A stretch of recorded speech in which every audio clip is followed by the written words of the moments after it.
India और मैं हूं आपके साथ वैष्णवी पांडे। आइए एक नजर डालते हैं अब तक की 20 बड़ी खबरों पर। मुंबई के कुर्ला इलाके में बीती रात हुए बस हादसे में अब तक 7 लोगों की हो चुकी है मौत, 49 लोगों के घायल होने की खबर। सभी घायलों का सायन और भाभा समेत मुंबई के अलग अलग अस्पतालों में चल रहा है इलाज। कुर्ला बस हादसे को लेकर पुलिस ने किया हैरान कर देने वाले खुलासे। पहली बार बस चला रहा था ड्राइवर संजय मोरे और उसे नहीं था कोई अनुभव। 1 दिसंबर को ही कॉन्ट्रैक्ट बेस्ड ड्राइवर के तौर पर हुई थी भर्ती।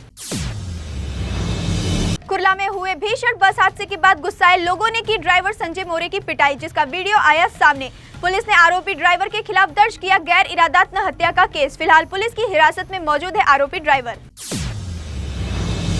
कुर्ला हादसे में शामिल बेस्ट के बस की आरटीओ की टीम ने की जांच। बस में नहीं थी कोई तकनीकी खराबी। आरटीओ ने दिया स्पष्टीकरण, कहा ब्रेक फेल होने के बाद आगे नहीं बढ़ती है इलेक्ट्रिक बस।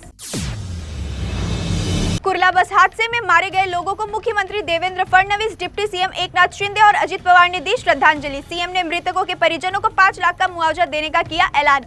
घायलों का सारा खर्चा उठाने के लिए बीएमसी को दिए गए निर्देश। घटना के दोषियों पर सख्त कार्रवाई करने के भी दिए निर्देश। कारोबारी गौतम अडानी ने महाराष्ट्र के मुख्यमंत्री देवेंद्र फडणवीस से की मुलाकात। राज्य के उद्योग और विकास के मुद्दे पर भी चर्चा। देवेंद्र फडणवीस और गौतम अडानी के बीच करीब 1.5 घंटे तक हुई बातचीत। बांग्लादेश में हिंदुओं पर हो रहे अत्याचार के विरोध में महाराष्ट्र में फूटा हिंदू संगठनों का गुस्सा। महाराष्ट्र के कई जिलों में हिंदू संगठनों द्वारा किए जा रहे हैं विरोध प्रदर्शन। छत्रपति संभाजीनगर, कोल्हापुर, जालना समेत कई जिलों में किए गए आंदोलन।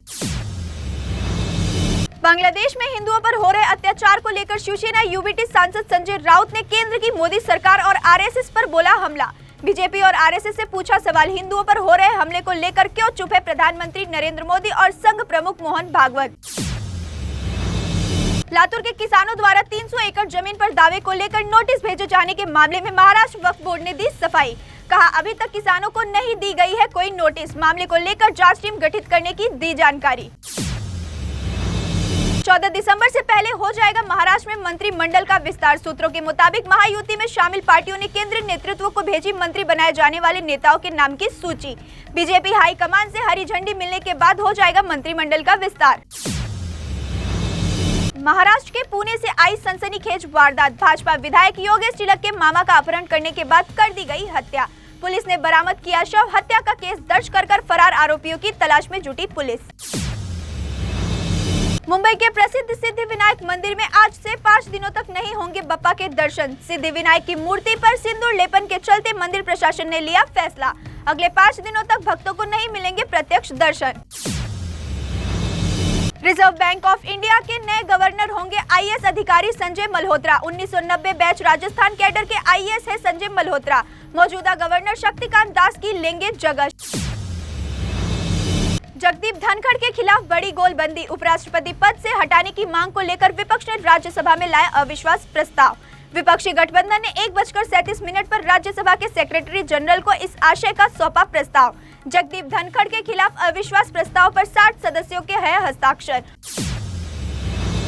हिमाचल प्रदेश के कुल्लू के आनी में हुआ भीषण सड़क हादसा। गहरी खाई में गिरी अनियंत्रित बस। हादसे में 3 से अधिक यात्रियों की हुई मौत, जबकि कई अन्य लोग हैं घायल।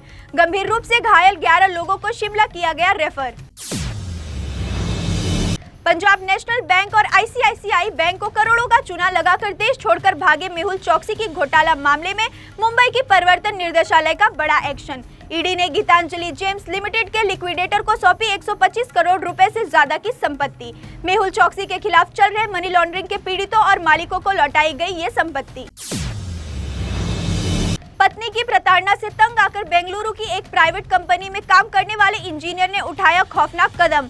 पहले वीडियो बनाकर बयान किया दर्ज और फिर दे दी जान। इंजीनियर ने लगाया आरोप, पत्नी ने उनके खिलाफ किए हैं कई केस और कर रही थी 3 करोड़ रुपए की डिमांड। संसद में केंद्र सरकार ने वक्फ बोर्ड की अवैध संपत्तियों को लेकर दी अहम जानकारी। देश में 994 वक्फ संपत्तियों पर है अवैध कब्जा।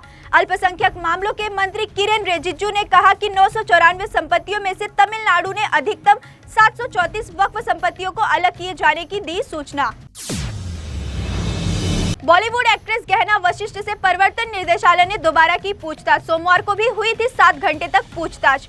हॉटशॉट ऐप से जुड़े मामले में गहना के खिलाफ चल रही है जांच। कथित रूप से अश्लील सामग्री अपलोड करने के लिए किया जाता था पोर्न ऐप का इस्तेमाल।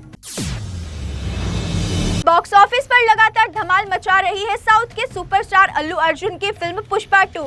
महज 5 दिनों में किया 880 करोड़ का वर्ल्ड वाइड कलेक्शन। भारत में भी फिल्म का कलेक्शन पहुंचा 600 करोड़ के करीब। हिंदी वर्जन में फिल्म ने सबसे अधिक की कमाई। तो ये थी अब तक की 20 बड़ी खबरें। देश और दुनिया की ताजा तरीन खबरों को देखने के लिए बने रहिए DC न्यूज इंडिया के साथ। मुझे यानी वैष्णवी पांडे को दीजिए इजाजत। नमस्कार।